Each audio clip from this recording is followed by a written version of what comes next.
think we're live. Yes. All right. Good morning, everybody. Happy Monday. Welcome to this edition of the On Air Advocate.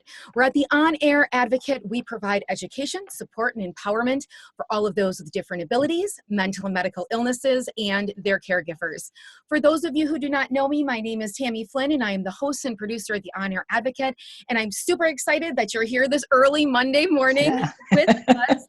So please share the broadcast if you think that this is relevant for anybody within your circle. Also, we always love to know where you're viewing from, so drop that below in the comments. I know this morning I'm here in cold Wisconsin, and Nicole, I don't know how it is in Maryland.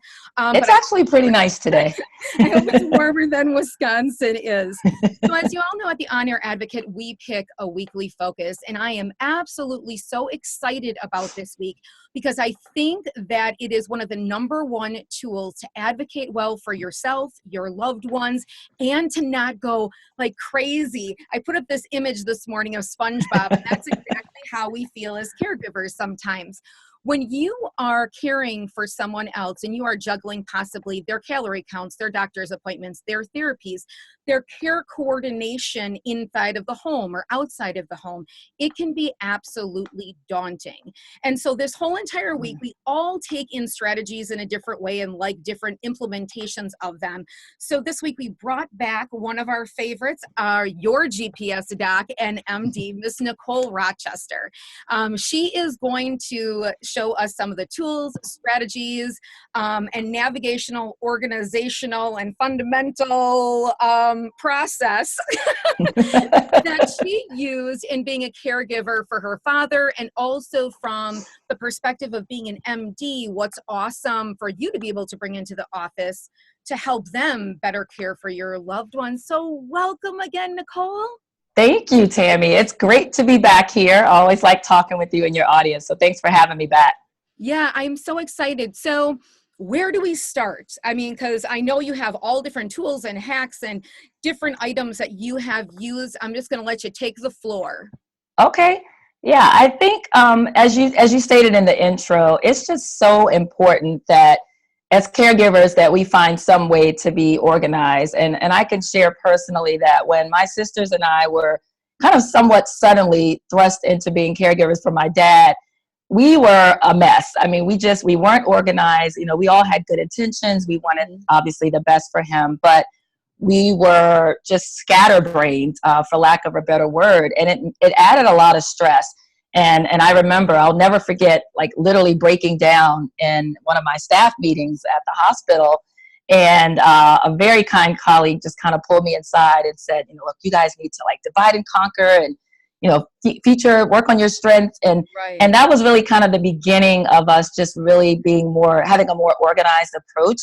And you would think that I would know better as a doctor, like how we could organize his medical records and things like that. But when you're a caregiver and when you're thrown into it and you have all of that emotion and, frustration, it was just very difficult, but it totally turned things around when we became more purposeful and when we just became more organized in our approach. And I can also say, like, as a pediatrician, nothing made me happier than a parent that showed up with organized records. And it was almost always the parents of kids with chronic illnesses or disabilities, and they were just phenomenal. And I would always be impressed. They would show up with this nice organized binder and everything would be in there. And if I would ask a question, they would just flip through and say, oh, she went to this doctor on this date and the doctor told us this and this, and he started her on this medication and she had this surgery at this hospital.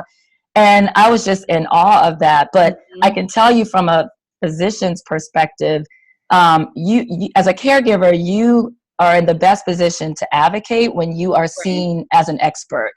And I'll just be honest, doctors don't really have time for a lot of rambling and disorganization. And so they will immediately focus their attention on you when you come organized and when you come with the information that is required. So this is absolutely critical to caregivers. So I guess we can get started. I was just going to share some of the things that we did. Hopefully the listeners will maybe put some things in the comments. I'm sure there are Right. other And like we great ideas. chatted about, Nicole, before this, is that for every single person, like I was saying, it's different for what works for you. And so I think we need Yes, to see the broad scope of different techniques that people use that have been beneficial for them, and see what fits your personality and the way that you process within your brain to work. I'm very much like a I clipboard agree. person. It's Yeah. all on there. People are like, technology, why don't you type it in? And for a lot of people, they need that hands-on writing visual. And so I'm excited to hear the different strategies that you use, because I think that every single thing that we can interject is just going to be so helpful for different caregivers. I completely agree. Yeah, so I'll start with the people who like to write, because that was Okay. me in the beginning. And in school, I'm somebody that would read the book, take write out notes, and then Mhm. go back through and highlight my notes, and then highlight those. And so I do learn better that way. And so I'll start with that, but then we're going to move into kind of slightly technological The advances, 2000s. since since it is 2018. And I'll kind of share a little bit about that transition to my smartphone. But in the beginning, it was all paper. And I mentioned a couple of minutes ago with the binder. And so I will say, I'll start by what I wasn't doing. And so I'm sure every caregiver that's listening can relate to the experience of going to doctor after doctor after doctor, to emergency room, to hospitalizations, and you're given all of this paper. And it's like what to do with all that paper. Right. You're given discharge instructions, you're given new prescriptions. Mhm. And so in the beginning, that was very difficult, and I would just kind of shove things. So there were things in my car, there were things in my purse, there were things in my briefcase for work. And that is what you don't want to do. Right. Is Right. just have things all over the place, especially if you're sharing the caregiving duties with other people, which I was. And so, it wasn't helpful if I went to the doctor and I had information, but then my sister took him the next time and she didn't have access to that information. So I think, if you're somebody who likes to write, I would definitely encourage you to purchase a binder. And you want something with pockets, because again, you're going to be getting all of that information and you need somewhere to put those paper documents. So you want pockets and folders and things of that sort. And so a 3-ring binder with some good pockets and folders and maybe even some dividers would be helpful. And I think the main thing is just to take notes. When you're in the throes of caregiving, and particularly whether you have your own family or not that you're caring for, it's just a lot. And we cannot expect to remember all of the information that's being thrown at us. And if you're not in the medical field, multiply that times 100. There's terminology being used that you may or may not even understand. And so to expect to accompany your loved one to an appointment and then get home and deal with all the other caregiving duties, and then hours later remember what that doctor said, is just very unrealistic. So you absolutely need to take notes. And so the first time I recommend taking notes is before you even go to the doctor. Usually before the appointment arises, we have questions. Maybe your family member that you're caring for has questions or concerns. Maybe you've observed certain behaviors that you're concerned about. And so write those things down, because again, you get in that doctor's office, you have 10, 15 minutes at the most. Right. And things are happening and they're rushing you, and you leave and you go, oh my gosh, like I forgot to ask that. And that. I think Yeah. sometimes what can happen too is, especially if it's a highly emotionally driven appointment, like you're finding out results of something or you're hearing information you don't like, your brain goes into emotional mode. And so if you don't have some of those structured questions down, your brain is, it's going to leave you, and you're going to leave there with that same feeling like, I never asked the question that I needed to know. And I think the other thing, when you were talking about diagnoses and terminology, I would say from my perspective, also as a caregiver, to make sure in that binder you're talking about, don't be afraid to ask the doctor, what does that mean? You know what I'm saying? Like, there is no question that's a dumb question. That's right. I mean, so I'm like, can you break that down for me? Like, in my terms, how does that process work? I thought this and that, because that's what's going to help you to grow your advocacy techniques as well, because then you will have the knowledge behind to support what you're fighting for, for your life. So true. Yes. Yeah, I cannot emphasize that enough. You must ask questions. That is your most Your job. important weapon, so to speak. Mhm. And like you said, Tammy, there is no such thing as a dumb question. And I'll, as a side note, if you or your family member has a physician that is not open to, responding to your questions in a respectful manner, then it may be time to choose Maybe time another to fire provider. someone. Yeah. That's right. Sometimes you just got to get fired. Mhm. Yeah. So write those questions down because you may or may not remember them. So start there. And then when you're in the appointment, as they're sharing information about the diagnosis or the treatment options, again, pull out that notebook and begin writing. Also, let the doctor know, hey, I'm taking notes here. So, it's not impolite to say, would you mind slowing down a little bit? Right. Like you said, explaining those terms that may not make sense. And if you let them know that you're taking notes, hopefully they will accommodate that and speak a little more slowly, so that you can capture the information. And that's really important. And the other thing the notebook should be used for is keeping documentation of medications. So, as you go from one provider to the next, particularly in hospital settings, it would be nice if there was this one, electronic medical record that housed all of the information that followed us from one encounter to the next, that had all of our prescriptions and all of the tests that we've had done. But unfortunately, that is not yet the reality, at least not in the US. And so you may expect that the cardiologist knows what prescriptions your neurologist put you on or put your family member on, but that's unfortunately not always the case. And so often it's the caregiver that is really the single source of truth, particularly if the person you're caring for has any cognitive disabilities or dementia, that you may not be able to rely on them to even give a history, to give a reliable history. Right. So you're it, tag you're it. And so Right. it's really important, that you keep that list. And so I recommend, writing down all of the medications and just having a piece of paper or maybe sheets of paper, and then updating that, as you go to appointments and you see, okay, this dose got changed, this medication got stopped, making sure that you keep that list up to date is really important, because a lot of times. Oh, I'm so sorry. Go on. No, I was going to say, that's okay. I was going to say a lot of times they'll ask you, the caregiver, like, hey, what are the medications? Right. And you may sit there and say, well, you're the doctor, like you should know that. But pardon me, they often don't. Right. And sometimes, what I found as being a lifelong caregiver is I have done that in typing. So it made that into a list, and then you make Xerox copies of it. So when you go to an appointment, you have that with you and you can just hand it and you don't have to fill it out, or give them your written on paper to go photocopy. Yes. I know here in Wisconsin, we have, if you go to subsidiary children's and adult facilities, some of them interjoin where they can pull up, the meds on. Yes. Because they have that file system. Is that Epic, or I don't know. It's probably called different at every single hospital. Yeah. Yeah, Epic is one of the many electronic medical records. And you're right. If multiple hospital systems here in Maryland, it's that way too. You have Epic, and if that's the case, they can share information. Right. But if one hospital has Cerner, for example, and the other hospital has Epic, those two systems don't communicate. Yeah. And what I think is, like you were saying, is if those don't communicate, you went to one doctor that was outside of that update of that pharmaceutical item would not be on your med list. Correct. So you still need to check it, and you still need to be the one updating it. But like you were saying, if you are always adjusting it, like when you're at appointments in your binder, and then at home on the computer, you have it typed out, you can go home, adjust that one, print off a few new ones if that's going to stay stable for a month, or, just to save yourself the time of having to write it. Yes. I completely agree. All right. So I'm just the meds, the questions. What else is in our binder?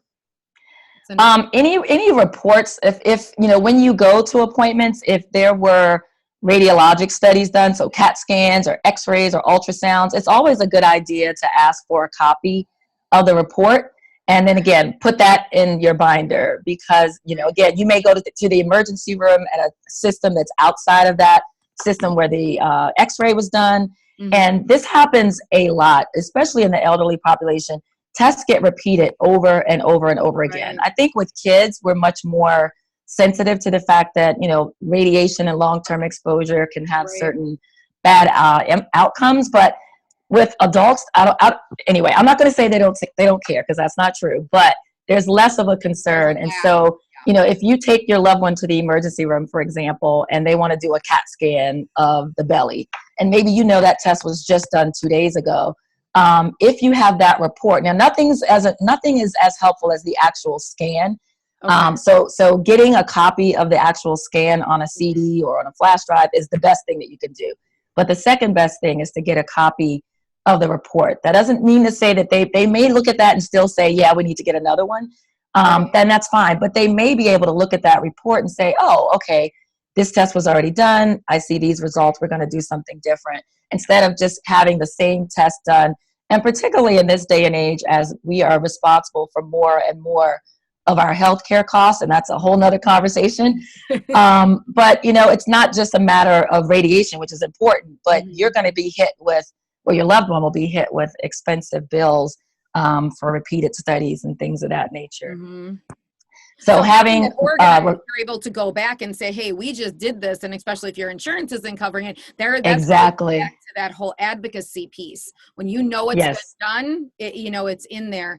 And I think in those tests, and we mentioned this before. I mean, me and you chatted about this, but I think that in the regular X-rays and all that, to also, would you keep your blood labs or those in the same section as well? I would. And I will say with the blood labs, they're much more likely to repeat that, even if it was done 8 hours ago. And many times that's very appropriate to repeat those tests, because those can change very quickly depending on the nature of the illness. However, I think it's still very helpful to have that information. So let's say you go to I'm just going to use the emergency room, because that's where it's the most chaotic. You know, I think you're very likely to see someone who doesn't know your loved one. They have very limited information. It's high stress, you know, very fast paced. But let's say you go and they do a particular blood test and it's extremely elevated. Okay. Well, if they knew that last week, maybe that test, let's say it's 1,000 today, but maybe last week it was 1,500. So if you have that in your binder and you can say, hey, doctor, I know 1,000 is bad, but 2 days ago it was 1,200. That's going to completely change the course of events. And it'll just add another piece of information for the doctors and the medical team. So I definitely think having copies of the blood work is important.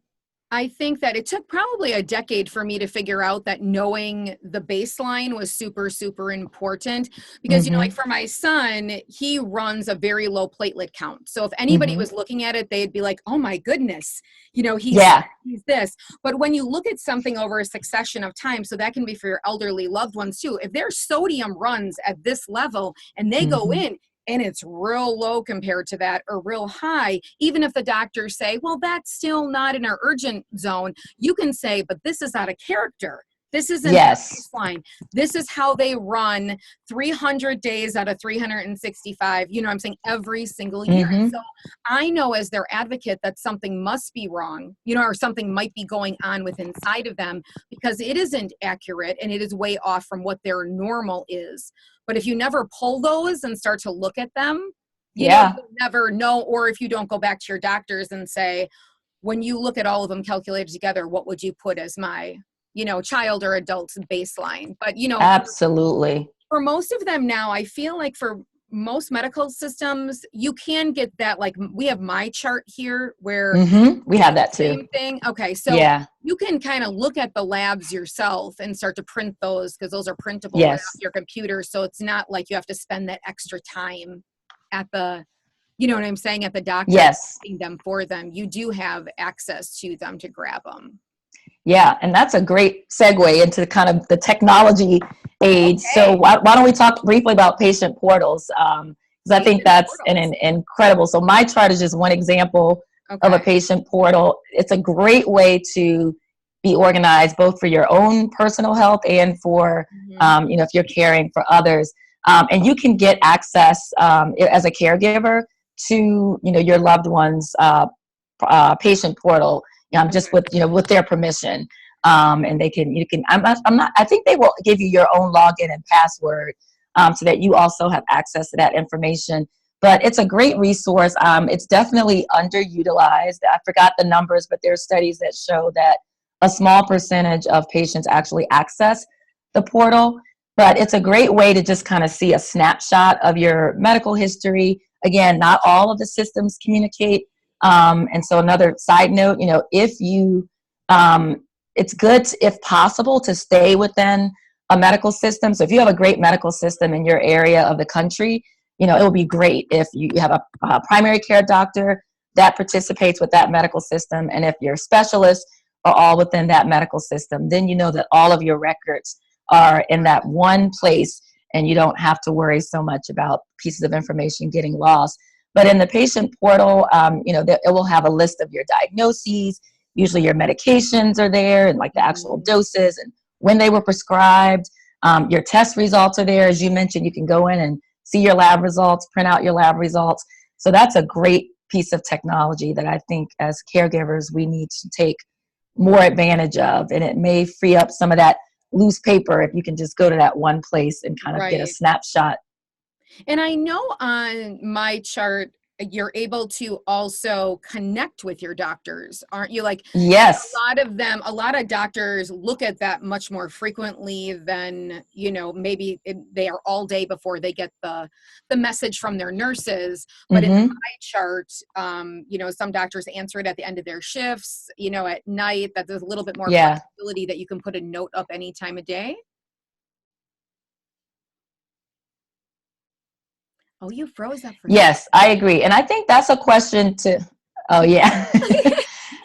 that's a question to ask your doctor. I just had a friend that commented that she sent an email to her doctor on my chart, and days went by and she never heard back. Actually, no, it was my sister. I'm remembering now. That was my sister. Yeah. And that was a very frustrating experience for her. And so I think when you see your doctor, if they have a patient portal, you want to inquire about that. And that may even be the kind of the prompt that they need to be more involved. I think a lot of doctors in this day and age are very active on the portal. And like you said, they may check it throughout the day, during lunch breaks, at the end of the shift. And they are very responsive. I have a couple of doctors that are extremely responsive on the portal. But, you may have some doctors that may have less experience, or for whatever reason, they may not be as motivated to use it. Yeah. So I think that's an important question to ask, because what you don't want to do is, if you're using that as a method to communicate, but your doctor says, oh, I never checked that. It's better to just call my office, or it's better to just shoot me an email. So it's always important to find out what methods. Directly, like when you're sitting down and you're having those first conversations and getting organized, to ask them, do you check your my chart? Yeah, exactly. On a regular basis. Yes. Yeah. Okay. And so my chart, another great tool. And then what would you say? I know you said that there are some kind of like hacks and tools on your iPhone. Yes. And that's I'm all about that. You better wait till my segment this week that I'm going to show you. I got flip charts. I don't have anything on my phone. I'm excited to see what you've utilized on your phone before. Okay, so I mentioned in the beginning part of our caregiving journey, I was really a paper person, but that things were scattered everywhere, and I never really embraced the notebook, the binder, the way I should have. And I realized that the one thing that is almost always with me, I can literally count on one time the number of times I've left the house without my cell phone. So, my cell phone is, it's literally like almost an appendage, and that's a good and a bad thing. But most Americans have smartphones. I think the numbers are like over 90% of Americans. This goes across all income brackets and socioeconomic status and race, ethnicity. Most people have some type of smartphone. And so that became my best friend in terms of keeping up with my dad's medical history. And also, when you have it on your phone, and we'll talk about some specific things you can do, it allowed me to very easily and quickly communicate with my sisters. So as soon as I would leave, I'm taking notes. As soon as I leave the doctor's office, I can shoot a text to my sisters.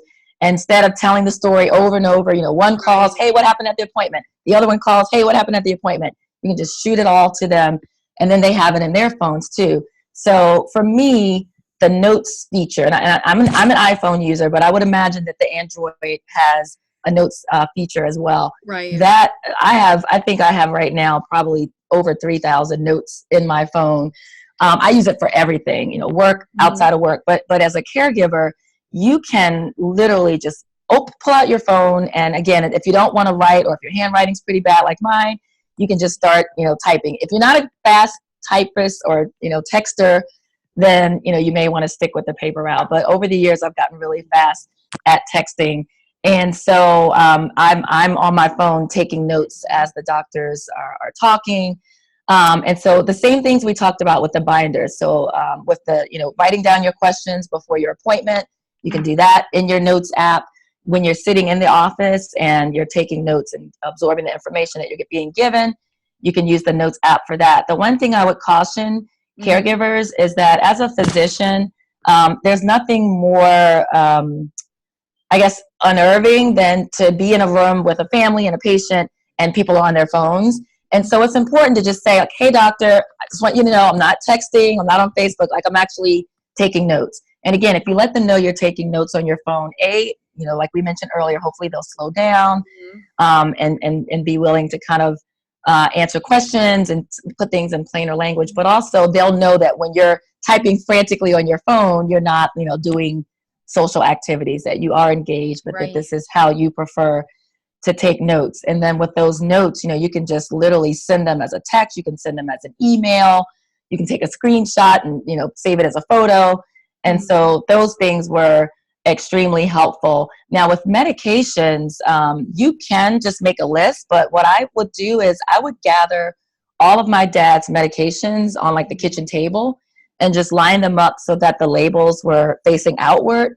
And if he had a lot, so sometimes I would do them maybe in like groups of, 10, and then take a picture of it. And I would do that before the doctor's appointment. That way, if it's right there. You can show them the actual label. They can see when it was prescribed. This is the strength of the tablet. This is how many times a day he or she is taking it. And that can go a very long way and avoid like mishaps with medication errors and duplications, which we experience all of that with my dad. So that camera feature is also really important. And in addition to taking pictures of the medications, let's say your family member has some unusual rash. And a lot of times rashes will progress over time. So maybe by the time you get to the doctor, it's day 6, but maybe it looked completely different, 6 days ago. And the progression of that rash is key. Like when we're making a diagnosis, sometimes by the time we see it, especially if they've been scratching at it, it can be all picked over. And so when parents would bring me photos of, well, this is what it looked like on Monday and this is what it looked like on Tuesday, I could just, slam dunk diagnosis right then and there. Whereas now maybe I'm not sure, are these bug bites? Is this an allergic reaction? Right. So things like that, rashes or injuries, maybe or certain areas that are swollen, taking pictures or bruising, anything that's progressing over time, having like a photo diary of that, because sometimes it can take a few days to get into the doctor. And so a lot of times these things may not be, emergencies where you're rushing them into the emergency room or an urgent care, but having that information on your smartphone and being able to just scroll through the pictures and show the doctor what it looked like can be extremely helpful. That's so good. And that is one tool that I have used is the photo taking. Good.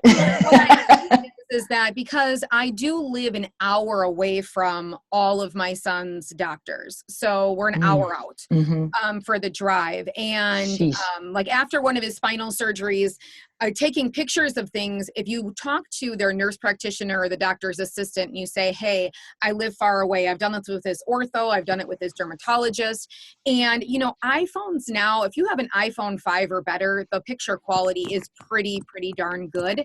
And you zoom in on it and you take 3 different images in different ways and send them to them. A lot of times they are kind enough to just say, hey, it's something you need to worry about. Hey, it's not something you need to worry about. Don't come in. If it continues looking like that for another 2 weeks or something, give me a call back or whatever. And that has saved me so many times of running by taking photos of, different items and then sending it in. But, you have to make sure that your doctor's nurse practitioner or their assistant is willing, you know what I'm saying, to take this stuff and understand for time constraints, but it's better for them to see it and for you to know than for you to not know. So it's always, I agree. Yeah, no, I totally agree. And I think as a patient, you know, you can always do that. You know, as physicians, sometimes we would want to take pictures of things and send them to like a specialist. And then you get into the HIPAA privacy issues. And there are like secure texting apps and things like that some doctors use. But as a patient, you know, you're giving your permission. If you're sending a picture to your doctor, then by virtue of that, you're giving them permission. You know, you're sharing your medical information willingly. And I think that's awesome. If that can save you a trip to the doctor, I did it myself. I had gallbladder surgery almost 2 years ago. And, you know, I'm not a surgeon. I don't know anything about that stuff. So I had a couple of, I had a couple of, I guess it was sutures, but they were supposed to be like internal. And anyway, one of them didn't look right. And so I just took a picture of my belly and like shot it to my surgeon, and he texted me right back, "Oh, don't worry about it." You know, so that's a great way to avoid unnecessary trips, and again, with costs, unnecessary co-pays and bills and all that stuff too. Right, because a lot of times we just want that ease of our mind, like, okay, we don't need to go to the ER for this. Yes, that's right. Your mind. And I think the other thing that's valuable, which I do use just on my phone for texting normally, is the voice activation feature. So you can use the voice memo or you can use voice texting. But I have had doctors before when I'm trying to learn how to say the terminology, I've had them voice before to me. I love that, Tammy. I love that. I'm like, what? Can you say that again? Can you like hyphenate that out? What is it? I love that idea so much. I've never done that before. I love it. And to use that now, as we know that auto texting, you know what I'm saying? When you're doing it voice wise, sometimes you get way different words than they're supposed to. So, you know, if you're doing it to send, like you were saying, like you send it to your sisters, you would have to probably double check it and read it to make sure that the words didn't come out as foul language. That happens so often. But I know something that others use. I do not use it very much, but I guess on the iPhones, and I think it is on the Droids as well, there is that voice memo where it's not texting, it's actually like a recorder, and then that can be saved and that can be forwarded as a text, and that's just your voice. It's not being, you know, that you're using the voice texting for your texting words. So I think that can be very beneficial as well, because, you know, then there's no typing error. Or if it's okay, I don't know, is it okay when you're in a doctor's office for you to be using that voice memo? So that you are just, man, and Tammy and I did not talk about this ahead of time, so this is great. I'm just saying. So this is one of the things I was gonna talk about, and I mentioned this, and I have a blog, 5 ways to use your smartphone to improve, a blog article rather, 5 ways to use your smartphone to improve doctor visits, and all of these things we're talking about are on there, and this is one of them. So let's talk about recording doctor visits, because that is a highly controversial topic. A lot of people probably saw that video that went viral a few months ago of the lady, I think it was in Florida. She was at an urgent care center, and if I remember correctly, there was a super long delay in her being seen, and she became very irate, and so her daughter like recorded this video, and the doctor was very angry and rude, and so anyway, and that just kind of brought up this topic again. And so this is what I will say, a couple of things. So legally, when you're recording conversations, and that includes conversations with your physician, that falls under what are called wiretapping or eavesdropping laws. And every state has a wiretapping or eavesdropping law. And the two things that people should know is that you are either what's called an all-party state or you are a one-party state. So in an all-party state, and I'll just list them, I have the notes here. So there's 11 all-party states, and they include California, Connecticut, Florida, Illinois, Maryland, Massachusetts, Montana, New Hampshire, Nevada, Pennsylvania, and Washington. And you can just Google, you know, all-party state. So those 11 states are all-party states. And in an all-party state, both parties must consent to the recording.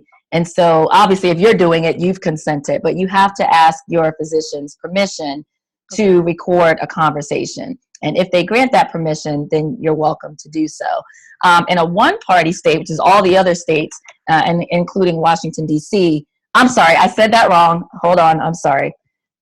In the one-party state, yeah, I'm sorry, I got that right, yeah. So one-party states, only one of the parties has to consent. And so all the other states that I didn't mention are one-party states. However, even in one-party states, there are laws related to concealing the recording device. So even if you live in a state where it's not explicitly the law that you must get your physician's permission, it's really just unethical and a little slimy.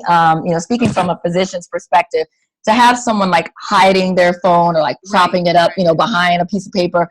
And so this is how I feel about it. Having been a caregiver and being a physician, I personally welcome the opportunity for family members to record any conversation that I am having if their motive is to use that to help them care for the loved one. Unfortunately, we're in a very litigious society, and I think the fear that a lot of doctors have is that people will do this, especially if they're already angry about something. This happens a lot in the hospital setting. You'll go in and you'll talk with the family, and I've seen it where people literally kind of have it down by their hip. And some people, unfortunately, are just looking for a reason to sue. And so they will, try to record certain things that are said, or they'll even, try to record certain things that are being done.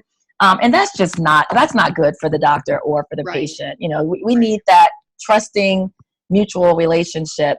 And so I think it's interesting because I brought this topic up in one of my physician Facebook groups, and not surprisingly, there were some doctors in there that felt very strongly about this. Like, I do not allow it. Absolutely not. And so I tried to, portray the caregiver's perspective. And then there were many who felt, in certain situations, they would allow it. And so I would say as a caregiver, explain to your doctor why you want to do it. And then, some of them, again, there's this fear that it's going to be used for the wrong purposes. But I think if you have that open and honest conversation, I think many doctors will be okay with that. So that's really the main thing, is to always get permission, always let them know that that's something that you would like to do. And then after being given permission, then, you can proceed with that. And I think, you can either use the voice memo function, or you can use like the video function. I think most people would prefer not to actually be video, but you can still turn on the video and just not, face it at the doctor. And then that will capture the audio. And I think that can be very important, particularly for, maybe as a caregiver, maybe you have arthritis, maybe you can't write ferociously while during the visit, or maybe you can't text quickly. And so having that audio recording can be an extremely valuable way to capture the visit, but it's just so controversial that I caution people. The states that you gave us are states that it is against the law to do it, because you need the doctor's consent and the patient's consent. Those other states that list, is that it's not against the law? So in the other states, in the other states, it's very tricky. Some states, and I'm not a lawyer, let me just say that, but in the other states, the one-party state, you only need one person's consent to record a conversation, but many of those states have other stipulations, such as the device must be freely, it can't be concealed. It open, it can't be concealed, the person needs to know you're doing it, kind of thing. Exactly. So you may not have to get explicit permission, but the device can't be like concealed in your purse, for example. And so I personally, I feel like regardless of the law, it's just, it's just good. It's just a good practice to, none of us would want to be recorded. If you were having a discussion with your spouse or with anyone, you wouldn't want that person secretly recording you. It's just not, and it doesn't go well for a relationship that that will be long-term. It breeds a lot of mistrust. But again, I think if it's explained properly, I think most physicians, or many physicians would be completely open. And Yeah. that probably goes back to the bottom line. When you're talking about organization, learning things, to be able to advocate effectively and not feel like you're pulling your hair out, I always say is that, you have to build your team. And your team is, your medical team, your therapists, the care Yeah. coordinators you're working with, the agencies that you're working with, that you're all like in harmony and that you are Hmm. all on the same page. And when doing that, usually your physicians, your specialists, whatnot, don't have a problem with any of those extra added things, Hmm. that you might ask them for. Sometimes I've had people say, they're like, how do you get your doctors to send you all this stuff for Marcus? I'm like, that's where it comes down to the starting to you hire, you fire, and you make sure the people that are on your team are there for your loved one. And in doing that, Yeah. they know, as a physician, the things a lot of times that we need to get the services to help us to move forward, with our loved ones that need care. And, you really get those doctors to be on your team, and professionals to be advocating for you, at the same time, to make sure you have the tools and the stuff that you need. So, Absolutely. And it helps the doctor. I mean, when you have a family member that's a strong advocate for their loved one, it ultimately makes the doctor's life easier. I mean, no, most doctors want their patients to do well, right? We want our right, patients to be as healthy as possible. And so anything that we can do to partner with the family and the caregivers is only going to make that person's health improved. And right. so it's almost a no-brainer. And like you said, this is part of the process of building that team. And there may be some, hiring and firing, and that's okay. I think it's scary for a lot of caregivers to think that, maybe you've been referred to this like top-notch person, Mhm. and you meet them and they're just a jerk. Right. And, and in some situations, maybe you still want that jerk. If they're the best surgeon for this particular Mhm. complex procedure, then maybe you deal with that poor bedside manner. But if it's a primary care physician or somebody that you or your child or your family member is going to be seeing over and over again, you really need to have somebody that will work with you, someone that you can trust, Right. someone that you like.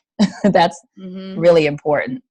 Yeah, and I Yeah. think going back to what you were talking about in the binder and having things listed out for when you go in for appointments, just remembering that if you were a doctor, you're a specialist, you're just seeing, our loved one, the patient, for the first time, that patient might literally have hundreds of charts and files. So Yeah. how if you have 15 minutes, do you cram 20 or 30 or 50 or 70 years of kind of their baseline and whatnot? If you don't have it condensed, That's something right. will get missed in that process, so. That's absolutely right. Mhm. Yeah, and you're right. I mean, with my dad, I think he was on like his third volume of his medical chart at his primary care doctor's office.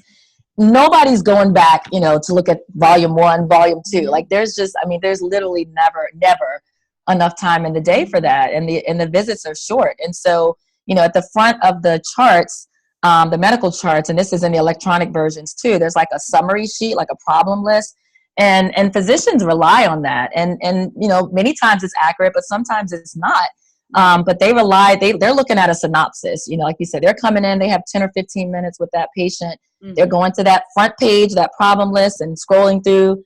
And so if there's information, that key information that's missing from that, you're that missing link. You as the caregiver, Right. and that's where that binder or that smartphone or whatever you prefer can really be important.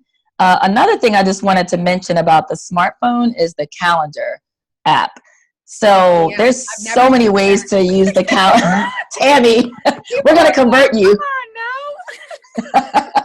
So there's so many ways you can use the calendar app. I mean, one of the more obvious ones may be for doctor's appointments. And Mhm. so, I got to a point where if it wasn't in my phone, like it didn't happen. I did not show up if it didn't pop up and say like, "Hey, Nicole, you need to be here." So, I would put my dad's medical appointments as well as all of the other stuff that I had to do in my calendar. Mhm. And then you can set up, at least 2, maybe 3 reminders. And so your phone will literally go off and say, you can Right. set it out a week ahead of time, a day, 2 days, or even 1 hour, 15 minutes, 30 minutes. And so that way, when you get busy and you're in the throes of everything, that will pop up and remind you like, hey, tomorrow you need to take your mom Right. to her medical appointment. And so using it for medical appointments is awesome. The other thing you can use it for is medication reminders. And depending on the age and the cognitive ability of the person you're caring for, if they have a smartphone, you can plug this all in their phone. You can set up recurring reminders. You literally just do it once and then just say, repeat every day. And so if they're supposed to take their blood pressure medicine at 10 a.m. and 8 p.m., put that in the phone and set a reminder so that it pops up. Because as we know, most people don't take medications properly, and it's just so easy to forget doses. So putting the medication doses in there is another helpful thing. And then another thing that I found very helpful is using the calendar to document a timeline of the symptoms. And so, if you're taking care of someone with a chronic illness, they have acute flares often, acute problems that pop up. But then in that background, there's just always things going on. And particularly with maybe slowly progressive diseases like dementia, noting that, okay, this day he started complaining of this, or on this day he didn't seem quite lucid. He was referring to people by the wrong name, or even more acute things. So maybe if your loved one has an acute illness, maybe, a respiratory illness, if you document that timeline, okay, Monday, they were coughing a lot. Okay, just put in just put a quick note, cough. The next day, maybe they had a fever of 101, put that in, fever 101.